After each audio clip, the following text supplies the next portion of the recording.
Bismillah, alhamdulillah, wassalatu wassalamu ala rasulillah, assalamu alaikum wa rahmatullahi wa barakatuh, and welcome to episode 6 of Imam Initiative, a series about being an Imam in the West. In this episode, we hear part 2 of Sheikh Mufti Muhammad Muneer's contribution to the series, in which he answers questions about education and preparation. Assalamu alaikum wa rahmatullahi wa barakatuh. Bismillah ar-Rahman ar-Rahim. Alhamdulillah, wassalatu wassalamu ala rasulillah. Amma ba'd. The question says, for those who are currently seeking knowledge face to face with the scholars overseas, and they know or believe they will become an imam in the future, inshallah, what advice do you have for them that they can begin applying now as they study? Let's see. Seeking Allah's help and assistance, I would say there are many things, not just one. Learning how to keep your cool. Learning how to become free from self, as they say. To stifle, and if it's possible, to get rid of your ego. Learning how to humble yourself. And learning how to become a servant for the people. And become, or to exist as a means of guidance for the people. You see the ulama overseas, everyone doesn't know who they are, everyone doesn't respect them the same. Somebody, especially like Hajj time in the Prophet's Masjid, somebody might stand up, someone may walk up to him, or they may stop the sheikh and ask him question after question after question, follow him on the way to the parking lot, down the escalator, follow him to this door, ask him question over and over. And the sheikh, inshallah, he won't get upset, he doesn't get angry, he doesn't get mad. Alright? So one of the most important things now is just soak up, is to make yourself a sponge, a solar power energy panel, right? Just soak up the rays of the sun, soak it up. Learn how to behave and how to deal with people. Learn how to deal with someone that's a student of knowledge. Learn how to deal with someone who's a layman, but they're studious. Learn how to deal with someone who's disrespectful and ignorant. Learn how to deal with someone who's a crude, uncouth, nomad Bedouin. Okay, one of the most important skill sets that an imam can have is knowing that the people are different and they are not the same. And it's a capital mistake in treating the people all the same and dealing with them all on one level or one mode, one gear. An imam of a masjid cannot be a one-trick pony. You just click your heels and jump and that's it. No, you gotta learn how to do other tricks. So people are different in your community. There are people that are genuine, bona fide tulab ilm, that want to study dirasa ilmiya. They want to study sciences. You treat them a certain way. It's not like how you treat someone who's a cab driver. It's not how you treat someone who works in a hospital, who's a doctor or a surgeon.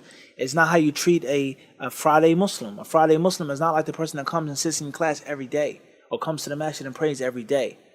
A Muslim that's indigenous is not like a Muslim that comes from a foreign background. All right? It's different. You got to deal with the people differently. If you have a sister's class, the sister's class is not the brother's class. All right? There are different types of people, different levels, different classes of people, and you have to learn how to deal with them, and you have to learn how to be patient, and you have to learn how to humble yourself and not to walk around bigging and puffing yourself up. All right? Just be there for the people. Be humble and be patient, and everybody is not going to respect you and treat you the same way. All right? So I think it's one of the most important things that you learn, and one of the most important things that I've learned by living overseas, looking at the ulama, studying with them, the professors, the katira, all right, the doctors, the professors in Medina, and the prophets in the College of Hadith. All the students are different. And how this professor deals with this talib is not like how he deals with that one. He deals with him seriously because he's a real student of knowledge. And he gives him time, respect, and effort. And he deals with this one like, take the test and be gone. Everybody's different, and it's one of the most important things you got to learn. And Allah surely knows best. Another very important thing is learning how to answer questions. Learning how to answer questions, and this is probably one of the most important things that you're going to need to acquire to be an imam is how to answer people's questions, right? And how to deal with people, how to give people nasiha and advice. Very, very, very important. And there are many other things. Taking advantage of your youth, your youthful years. All right. Staying busy when you're young and strong, you have the energy. Because there's going to come a time you get old and weak and you don't have the energy to move around as much. And you'll be more stationary. You learn this from the ulama of Islam. And what they do and how they spend their years of youth and how they spend their years of old age and of retirement. Also, I would say is to explain to the ulama and explain to your teachers in Medina, just explain to them certain things that are specific to America or to Canada or the UK. Explain things that are specific to the West. Explain to them certain situations and scenarios that they may be aware of or they may not be aware of. Or if they know about the situations, they may only have a partial understanding. They only have half of the story or a third, or some of it is twisted and perverted. Explain to them what really goes on in America. And teach them and show them that, look, Sheikh, if you come and visit and you see the masjid packed with people, that's only a show. Or if that's not a show, that's only a tiny 1/20th of the community of the Muslims that come for the lecture. That's not counting the neighbors of the masjid, the Muslims that aren't religious, that aren't practicing, etc. Teach them about the realities of America, the financial system. How can we live in America, ya Sheikh? And how can you live without a credit card, without a debit card, without a bank account? How can a Muslim live in America or open up a masjid or a center and pay for it all in cash? Ya Sheikh, do you know how difficult it is, ya Sheikh, not to deal with interest and mortgages and renting a house for 30, 40 years? And then you get kicked out of the house. The landlord says, I don't want you anymore. I'm done paying the mortgage. My son is going to move into the house. Or whatever the case is. Some of the difficulties of America and some of the realities of Western countries, explain it to them in detail and be blunt and be frank. And hopefully they can give you either the solutions themselves, and if they can't, because they don't live there, and no matter how much you explain, they're not American. They're not going to get it 100% because they don't have to live there. Even if they understand it, but they don't live there. Their son, their daughter is not growing up there. So maybe they can give you the keys to finding the real life solutions, the practical solutions, the middle course, the proper Islamic fiqh for these issues.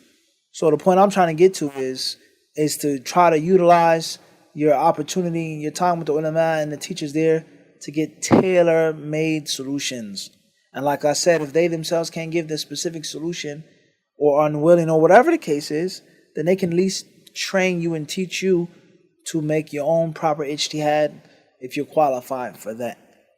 So that's what I would say with regards to that question. And Allah knows best.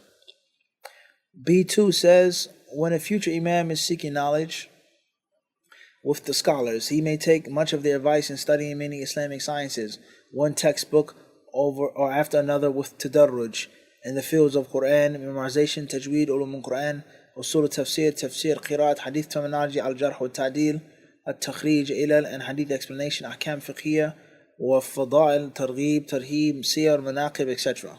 Nahu, balagh, sarf, arud, qawafi, khat, many aqidah texts and sects, fiqh of ibadah and muamalat, of buying, selling, marriage, criminal law and court procedure, inheritance, usul fiqh, logic, maqasid, qawaid fiqhiyya, and iftah, and tarikh, tarbiyah, and da'wah, and all of that. What have you found the most useful, the least useful, and what do you wish you studied more of, and what do you wish you spent less time on? That which is the most useful, I mean, it's not a really hard question, but I would say, I can't, honestly, I'll go to the end of the question first. What did I wish I spent more time on and less time on? I really can't say that. I really don't have too many regrets with regards to how I studied in Medina. To be honest with you, I really don't have that many regrets. I've heard many brothers complain, and brothers say, I left this college, I didn't know this, and I went here and I didn't know this, and I wish I would have done this master's instead of that one. I wish I would have been in this college. I can't say that. I honestly can't say that. I wish I spent less time on it. I honestly can't say that. I enjoyed all of my time. I think that I benefited from all of it, and I learned from all of it, and it became useful to me. Were certain things more useful than others? Of course. But it's nothing that I actually regret spending my time on with regards to my studies there, to be honest. If I had to answer the question, what do I think is most useful, and especially for their, for your community, etc., then, I mean, if I had to pick a subject, I would say fiqh. Al-fiqh. All right, and all of its sub-branches. Usul al-fiqh, qawaid fiqhiyah. Is mentioned a question, al-iftah, giving fatwa, things like this. This is very, very, very serious and very powerful. And the people, you may go to a masjid in which you're not from them, or they're they're not used to you, or whatever the case is, and if you have the ability to give them strong answers and explain it to them about mortgages and about being a taxi cab driver and about the conditions of getting married and the conditions of making hajj and 401k and this and that, if you can explain to them fiqh in detail with confidence and strength, you can gain their trust and their respect very, very, very fast. And the people will have a great, great, great value for you. And like I said, if you can answer one question for them successfully, they'll feel comfortable. They'll feel comfortable asking you more questions, and it will lead to more investigation and inquiry, and they'll unravel and unearth many other practices that they're doing that is wrong, bid'ah and all types of stuff. All right. So if I had to pick one that was really, really, really useful, it's definitely fiqh and usul al-fiqh and qawaid fiqhiyah, and having the ability to understand and to deduce and extract, and have the ability to make your own ijtihad and to answer questions and to pass on the speech of the people of knowledge, and also trim it and tailor it according to the time and the situation. If I had to pick one, there's no doubt about that. All right. But in general, student of knowledge, he has to learn, all of the sciences and all of the different affairs of the deen, because you never know what's going to come your way and what you have to teach. There are more things that are more important than others, of course, without a doubt. The ratio of questions about salat is nothing like the ratio of questions about inheritance. The ratio of questions about divorce and marriage is not like the ratio of questions that you're going to get on, let's say, for example, al-jinayat, all right, criminal offenses in the Islamic legal system, because there's no Islamic legal system in America. There's the civil court, this type of court, federal court, you see what I'm saying to you? So yes, there are things that take priority, and things that are more often, the things that are more oftenly asked about. There's no doubt about that. There's no doubt about that. But you can't be a complete faqih and a complete imam until you're well-rounded in all, and you know all. And you never know when you're going to need something, and you never know what you're going to find studying this, all right? So that's what I would probably say. And Allah subhanahu wa ta'ala knows best. But being practical, your knowledge has to be practical. You can't spend all of this time and effort and energy on something that isn't practical in your country, that is not going to come up that often in your country, or something that may be outdated, or some views or some madhab or some way of thinking that's outdated. And this is the reality. Some brothers, they may spend a long time studying this issue of water and this fiqh book, all right?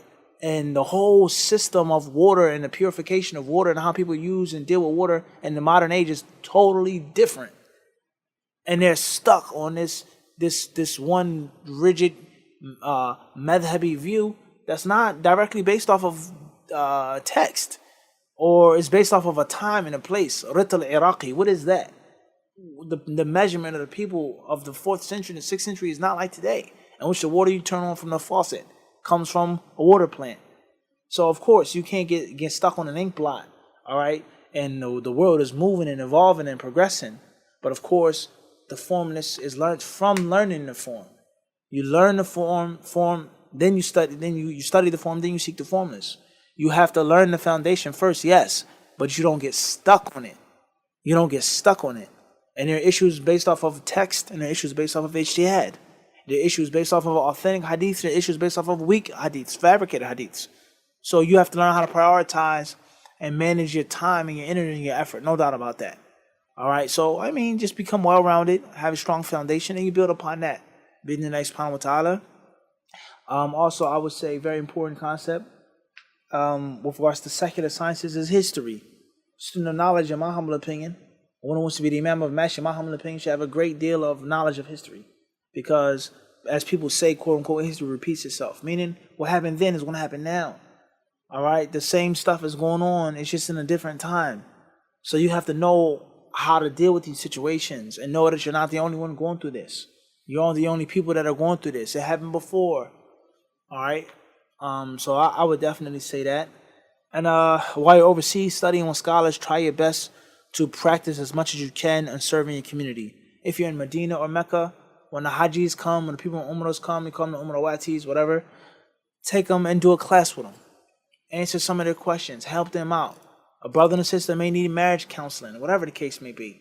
Practice and hone your skills while it's an option before it's obligatory. And that's one of the virtues of doing it at a young age and starting early. It's like sports, right? Say, okay, it's right now it's football season. Okay, a good quarterback or a great quarterback, but he was at least good from college. He's drafted and he's second string quarterback now. And he's on the sideline, but he's watching and learning. He's studying from the veteran star quarterback. He's learning how to run the offense, how to call the plays, how to read the defense. He's learning what to do, and he's also practicing with the veteran quarterback. And he's learning from him, and he's working out with him, and he's studying and stuff with him, and he gets good before he has to be good. Because when a veteran quarterback gets injured, or when he retires, now there's no choice. You have to be good now. So what would you like? What would you prefer? To go in with some relative experience, or to go in to be totally green and totally cold, and you lose a season, and 2, 3, 4 seasons go by, you lose before you get good and have a winning season? Of course, the smart person wouldn't say, go in with relative experience, with some training under your belt. Okay? And it'll have to be a perfect winning season, but not 0-16. And that's what many brothers, they do. They graduate, they take my Imam position, and they have nothing. No experience. They have no practical knowledge. They just have theory. Sitting with the ulama, studying overseas, that's not enough for you to be a successful Imam. You have to have practice. You have to learn how to deal with the people and how to take the issues head on. Giving a khutbah is not like sitting in a khutbah. Listening to a khutbah is not like you giving it. So practice on it. That's my advice with regards to that question. And Allah subhanahu wa ta'ala surely knows best. Question says, the advices within books on etiquettes of seeking knowledge are many, mostly general and sometimes practical / applicable. What is the most important zad an imam should have with him to maintain sabr in his position, i.e. any specific ibadah, dua, dhikr, reading, or activity that he always returned to and found peace from? It's a very interesting question, in my humble opinion. I mean, just think about the virtue of sabr. That Allah loves it.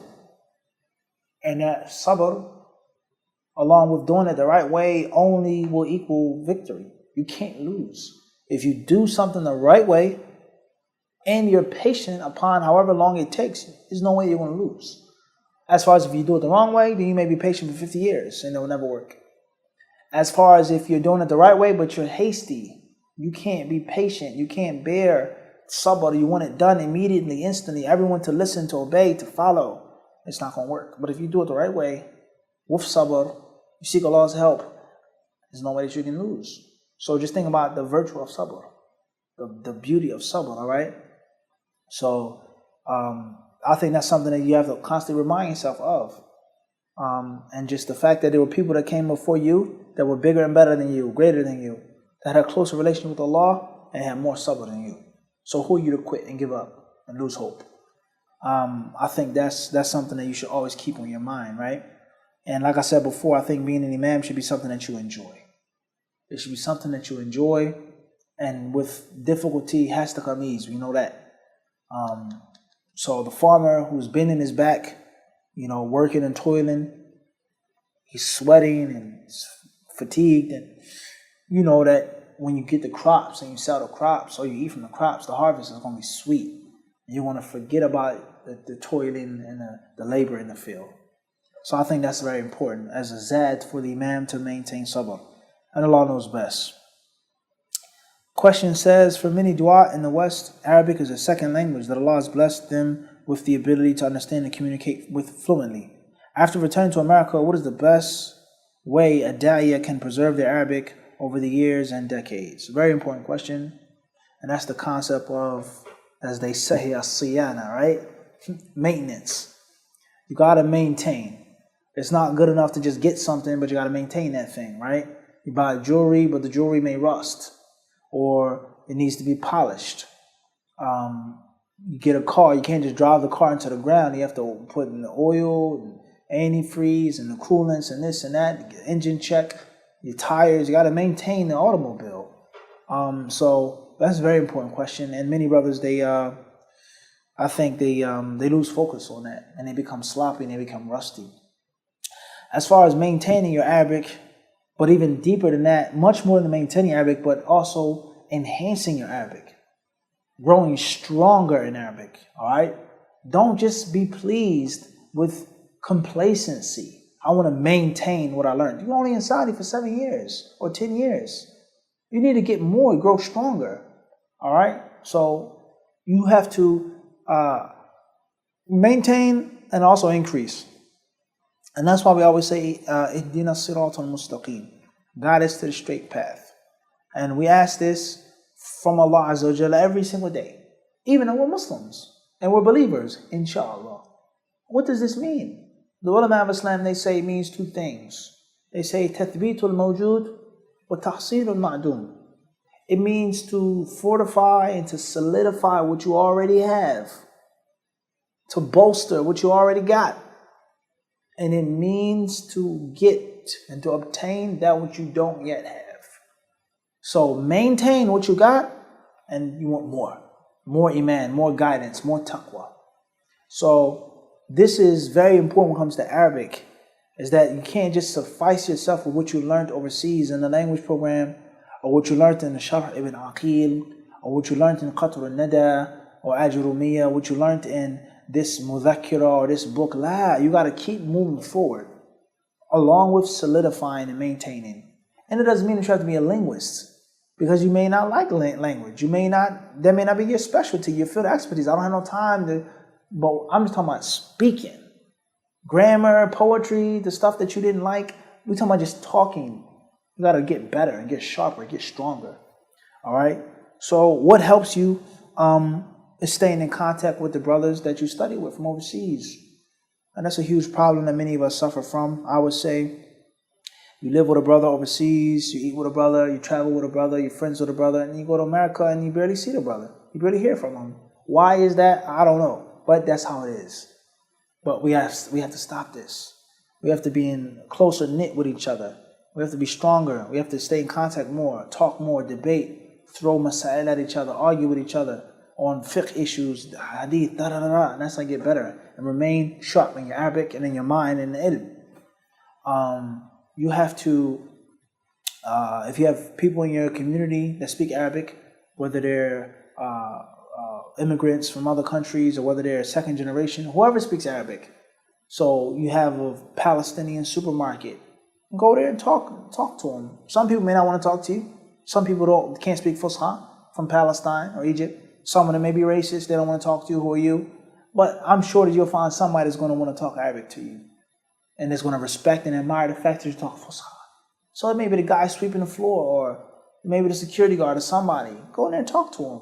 Drink tea with him. Practice your Arabic, right?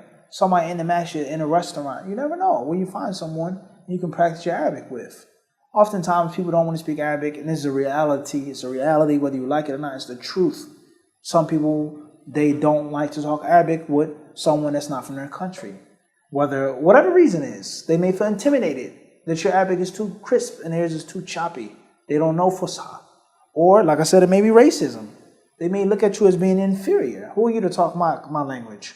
Or they may be afraid that you're going to remind them of Allah. When you start talking about Assalamu Alaikum, Kayf Halal, they don't want that. They're here for dunya, and that's it. I saw alcohol in this restaurant, shisha, hookah, I have belly dancers. I don't want to see you talking about some Kayf Halak ya akhi. La. I want to be reminded of that. Some of them may not even be Muslim. They may be apostates. They may be Christians from Jordan or wherever they come from. But many of them and some of them, you're going to find somebody that you can talk Arabic with, inshallah. So whether it's a student, whether it's a butcher, someone who owns a restaurant, someone who owns a store, a brother in the masjid, an old uncle in the masjid, somebody's going to be able to talk to you in Arabic. And you shouldn't be afraid. Communicate with them, converse with them. Maybe a brother from Sudan or from Egypt or from wherever he comes from. So I think these are ways that you maintain your Arabic, and constantly listen to classes and lectures, constantly review. When you drive, when you're on a plane, on a train, have your earbuds or whatever, and listen. And always stay sharp, stay focused. And your students, the people that you take under your wing, you try your best to teach them Arabic, inshallah. And to speak with them and converse with them. Allah subhanahu wa ta'ala surely knows best. Walhamdulillah rabbil alameen.